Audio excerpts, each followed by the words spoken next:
Indonesia adalah bangsa yang amat kaya, dengan corak bahasa dan budayanya.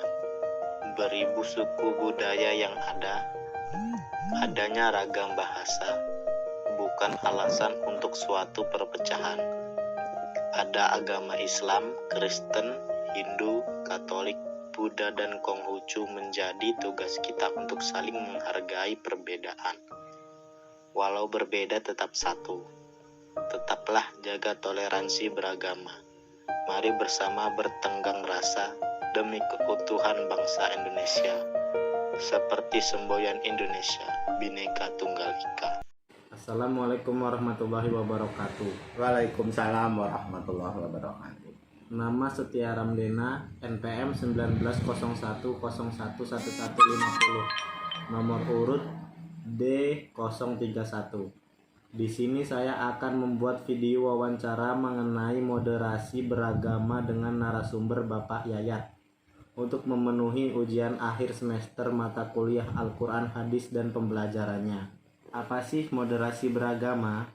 Moderasi beragama itu cara beragama dengan tidak berlebih-lebihan. Maksudnya tidak ekstrim dalam beragama. Dengan moderasi beragama, maka seseorang tidak ekstrim dan tidak berlebih-lebihan saat menjalani ajaran agamanya. Orang yang mempraktekkannya disebut orang yang moderat. Tadi Bapak mengatakan bahwa moderasi adalah cara beragama yang tidak ekstrim. Beragama ekstrim itu seperti apa? Yang beragama ekstrim ini contohnya seorang yang bersembahyang terus-menerus dari pagi hingga malam hari tanpa memperdulikan masalah sosial di sekitarnya. Bisa disebut berlebihan dalam beragama. Seseorang juga bisa disebut berlebihan dalam beragama ketika ia sengaja merendahkan agama orang lain atau gemar menghina simbol suci agama tertentu. Mengapa moderasi beragama ini penting?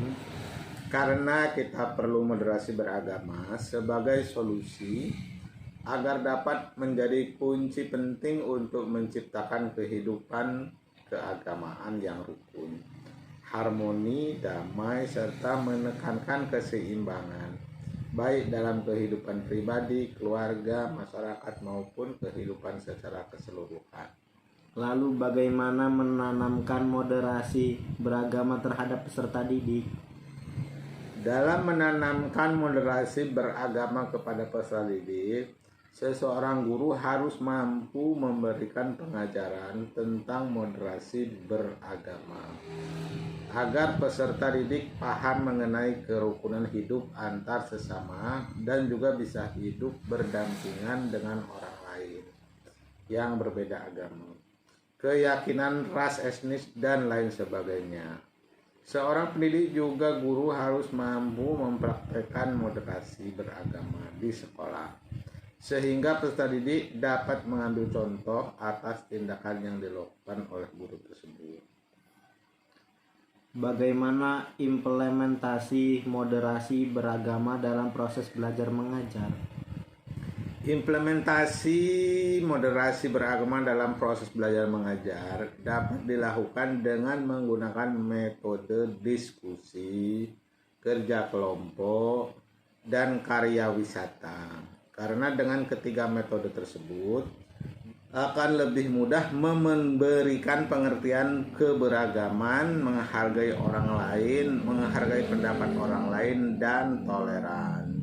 Salah satunya yaitu contoh dari metode diskusi. Metode diskusi ini dapat melatih peserta didik berpikir kritis dan terbuka sehingga setiap peserta didik memiliki wawasan yang luas yang bersumber dari peserta didik lainnya.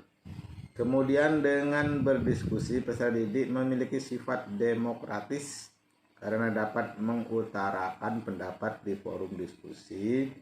Dan juga peserta didik bisa saling menghargai dari pendapat teman yang berbeda-beda. Apakah moderasi beragama sama dengan toleran? Berbeda, toleran itu adalah hasil dari sikap moderat dalam beragama. Jadi moderasi adalah proses, toleransi adalah hasilnya. Oke, terima kasih. Sekian wawancara video saya. Saya akhiri, wassalamualaikum warahmatullahi wabarakatuh. Waalaikumsalam warahmatullahi wabarakatuh.